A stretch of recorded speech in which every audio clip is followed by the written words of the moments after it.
Dobry wieczór Państwu ponownie. Tak jak wspominałem na początku, jest z nami reżyserka filmu Sinėad i bardzo serdecznie Państwa zapraszam do rozmowy, do zadawania pytań. Myślę, że po tak mocnym filmie jest o czym rozmawiać. Także serdecznie zapraszam. Może pierwsze pytanie zadam ja. Mam nadzieję, że Państwo będą chętni do dalszej rozmowy. Okay, I'll ask the first question. Have you protagonists seen the film and what did they think about it? Yes, so I showed it to the family in the film about 6 months ago, and they really loved it, but they thought I had watered it down. You know that expression, that they felt I had made it too gentle, I think, and too kind of easy. not easy, it didn't have complexity. They really enjoyed it. Like they were clapping at times during the film, and they were obsessed with their clothes. Shall I keep these answers shorter?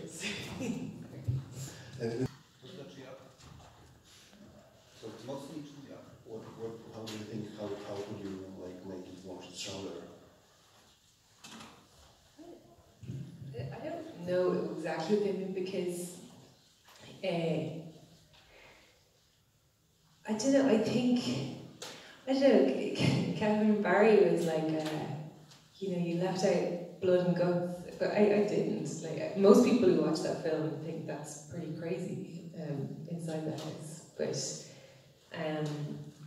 I mean, I did take out some things to protect them, but it was funny. It was the last response I thought they would give. I thought they would be angry, or I thought they might be upset or hurt. Hugh loved it, but he thinks I'm crazy to stop filming. I should make 4 more films. But I think there has been a very strong reaction to the film, and I think the thing with the O'Donnells is they've become very used to their lives, and they don't think there's anything that crazy about this film. But people in Ireland have seen that film and been like, whoa, that's crazy. So I'm not sure they have the same opinion anymore. I suspect they're quite happy with the slightly kind of edited approach, I guess. But I think one thing which is important to say is that they felt the film was true to them, and Hugh felt the film was true to them. And I think that's for me, that was really important, that everyone in the film felt that they were represented properly. Miałem 4 pytania. Po pierwsze, w jakich dokładnie latach Pani realizowała ten film? Bo tam była mowa, że 5 lat minęło tam wielu dzieci. Jakie to są dokładnie lata? When have you started the film? Exactly, What were exactly the years that you were making? So I started the film in 2012. I don't know if you can understand me. And it took 5 years, so I finished it in 2017, and then it began its festival life at the end of 2017 in London Film Festival. Starting 2012, yeah. So that's how you get to see Kevin Barry. I mean, I must say, I think I didn't want to spend 5 years in it. I went there thinking this could be like a 10-minute character piece, but then as soon as I started talking to them, they were so brilliant. They were so funny and interesting. It's really unusual to have people who are so honest. So I just kept going, and then I could get into technical film financing, which is very difficult. It's very difficult to raise money for projects like that. But I hope you can remember all this, but in defense of all that, the magic of that film is you see Kevin Barry going from a little boy to a much more grown-up person over 5 years, and there are very few other forms that can accommodate that, I think that's very powerful to see that change. 3 pytania ja od razu powiem i po prostu więc po kolei. Ale jest tak, po pierwsze, tam się pojawia na końcu na tej choince, na tym stosie pojawia się prawa Izraela, wcześniej pojawia się hasło walki żeby nie strzelać do Palestyńczyków. Na ile to jest obecne, skąd się to wzięło, to jakby jedna sprawa. Nie to momencik, bo to nie bardzo sobie. So there's, for example, the question is about the Israeli flag on this heap of wood at the end, and also there is some graffiti about Palestine. Yeah. How it is connected? Yeah. And also Ferguson. Do you see that on the wall? Like there's a hands up, don't shoot. I think. So Republicans, Catholics in Ireland, they see an alliance with Palestine and with black people in the US also. They would see themselves as an oppressed minority as well. So I think that is the connection. And then by virtue of that, Israel is an enemy, which is why the Israeli flag is on bonfire. But I mean, it's not a very formal alliance. But, you know, the Troubles actually started through the civil rights movement, you know, because Catholics were discriminated against, you know, it wasn't a fiction, you know, and so they began to march for civil rights and they took inspiration from the civil rights movement in the US. Takie praktyki tych struktur kryminalnych, nie nacjonalistycznych, tylko kryminalnych, są różne inne od innych części Irlandii Północnej, Wielkiej Brytanii i Irlandii. Czy takie strzelanie w kolana i wymuszanie haraczu od grup dealerów czy innych narkotykowych, czy rzeczywiście jest specyficzne tylko dla tego obszaru, czy może występuje bez hasł nacjonalistycznych też w innych częściach sąsiednich regionów? I drugie pytanie od razu powiem. Pani opinia, co się stanie, kiedy w wyniku Brexitu powstanie tutaj granica czy w Irlandii Północnej, czy na Morzu Międzynarodowym? Może teraz te dwa pytania, żeby już tu przyciągnąć. Dobrze, ale pierwsze pytanie, czy takie dobrze, są specyficzne dla tego miejsca, czy w miejscach, gdzie nie ma argumentu nacjonalistycznego, przypadkiem jest tak samo, albo czy jest inaczej, czy is this situation very specific with this kind of criminal activities post-Republican movement, gangs, like shooting people in knees and fighting with those drug dealers and so on? Is it specific for Derry, or the rest of Northern Ireland is also the same? And maybe in places where it's no political, not nationalist argument, but only criminal, only this fighting with dealers or fighting between dealers. If it's the same or is typical for their area, this approach to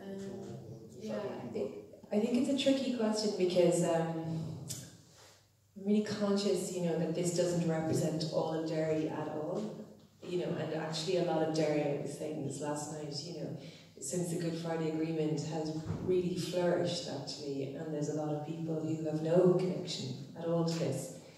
At the same time, we see in the film when Darren is elected, he wins a lot of votes, he wins thousands of votes to be elected on the first count. But I know you're asking more about criminality. There are pockets of criminality in Belfast also and in Derry, and you know these shootings are very common in Derry. Sorry, if you've been going on too long. Do you want to translate that? Yes. Pamiętaj, że co się zmieni po Brexicie, jak powstanie granica? What will change after Brexit when we border between or North Ireland, South Ireland, or between Ireland and yeah.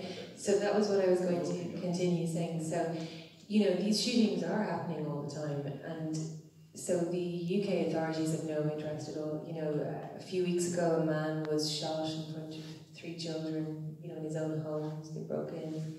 There was another shooting where a girl offered shooters her piggy bank to stop them shooting her dad. You know, someone was murdered then in Derry as well in the last couple of months.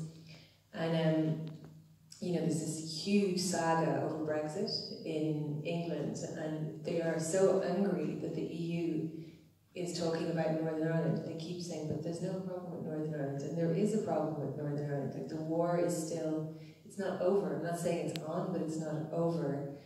And it's very sensitive. And the idea that you would put a hard border back, you know, these people, I'm not saying people, specific characters in the film, I'm just saying there are people within that community who have no purpose and who have no status. Troubles come back. If troubles come back, That's what I'm trying to say. I'm saying that if there was a border because of Brexit, there are people in this community who would be very glad for the opportunity to engage in terrorism, and the border would give them a very good excuse. And you see, I'm not sure if Brexit will happen, so that's why I don't know. But I definitely think if Brexit happened with a border, there would be more troubles. Thank you so much. I think it was a great film, especially for someone like me who's from the border of Quebec and the rest of Canada, a place where there's also some pockets of violence left after centuries of conflict. And I wanted to ask, because the documentary presents sort of two alternate versions of what is going on. On one hand, you have Hugh saying that communities don't want the police, they want the paramilitary organizations to be doing the policing, and that they would never want to collaborate with the British authorities. And on the other hand, if you listen to Magella and Philip, I think they're implying that this is something that is being inflicted on the community and that they're being terrorized by those organizations. So do you think one of these versions is closer to reality objectively, or do you think people perceive it both ways? I think it's a really good question, because the thing with all that community is everyone tells different stories that contradict each other all the time. And I don't think even the people themselves know how they feel, actually, about anything. And I don't say that in a judgmental way, because there's been times in my life where I don't know how I feel, about something. When it's very difficult, I think it takes a long time to understand what you actually want sometimes. It's a real mark of trauma, I think. But definitely the O'Donnells feel oppressed by those groups. They certainly do. However, it is also true that they don't want the police. Hugh isn't making that up. When you ask the O'Donnells in the film about the police, like, nope, cops, and one day, it's not in the film, it was really early when I was still, I suppose, trust building. Is this too long? So just to conclude that one time very early in the kind of process, Hugh said he organised this meeting between me and the people who had shot Philly, and so they took me in a car and drove me around the neighbourhood, and I wasn't allowed to bring a camera with me, but they wanted to prove to me their status, I think, and actually they weren't lying. Everywhere they went, people shook their hands and were really happy to see them. And people were coming up to them and saying, hey, someone broke my wing mirror last night, can you track it? Can you find them? I saw that happening with my own eyes. So, it wasn't, they're not, neither party is lying, actually. The community definitely looks to those people to sort out their problems. I'll speak in English as well. Thank you again for the film. I see that you did build up trust, and it ended up with a lovely, family that we could see and how they live their life. That's the Republican side. What did you learn about the Loyalist side over those 5 years? And the second part is, if you were to make a film about the Loyalist side, where would you start? What would you focus on?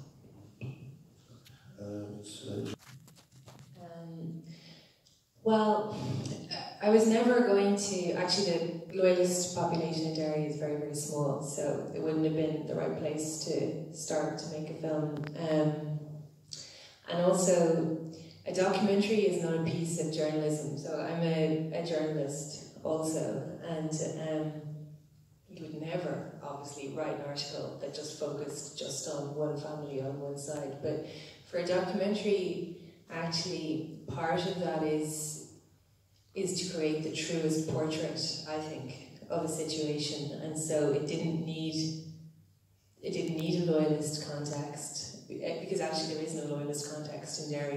It's a very internal conflict, really, that's happening. But yeah, for building up the trust as well, I think well, actually, sorry, you asked also where would I start. I think I would start in Belfast as a Loyalist. There who I've met before, who I think is very interesting. And I don't know, it would be a struggle for me to build those bonds.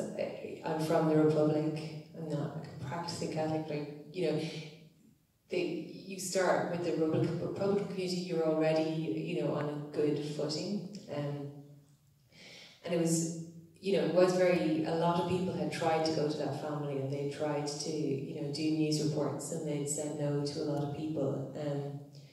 I kind of think now, in retrospect, and it's a bit embarrassing maybe, but I think, should I let you translate so far? So yeah, I think with the Republic, with that family specifically, when I started making that film, you know, I was on my own with a small baby, and I think there was no sense. I think other people approached them with a very journalistic perspective, and whereas I don't think they ever felt as if I was talking down to them, you know, because I wasn't. Like, and my situation was, I think, maybe quite vulnerable, and there was a real empathy. I think there was a real respectfulness. So just in terms of building trust, I think that was important. Jeśli tam właśnie chodziło jeszcze o kwestię zaufania bohaterów, no to... Sorry. Chciałam zapytać, powiedziała Pani, że film był wyświetlany również w Irlandii i że został dość specyficznie przyjęty, więc czy może Pani coś więcej na ten temat powiedzieć? Jak w Irlandii go odebrano i co mówiono? What was the reaction of the public in the Republic of Ireland where it was shown? Was it like specific? It was quite strong. I mean, it just finished in the cinemas in Ireland, and it did well, but that's by documentary standards, so it's not like you become a millionaire or anything. But it did very well, and it was well reviewed. In Northern Ireland, I think, I don't know, just people just find it so funny. Like, people were saying you should have called it a comedy, you know, and it was very black humour for Northern Irish people. But I think they didn't find it as funny as people in Northern Ireland. People in Northern Ireland really responded, just thought the whole thing was hilarious. But then in the UK, I know it's not your question, but I'm very disappointed by the reaction there. You know, it's had a very respectable run on the global festival circuit, and, you know, it's nominated for a prize in a competition like this. But, you know, in England, it's just strange. They don't want to see it.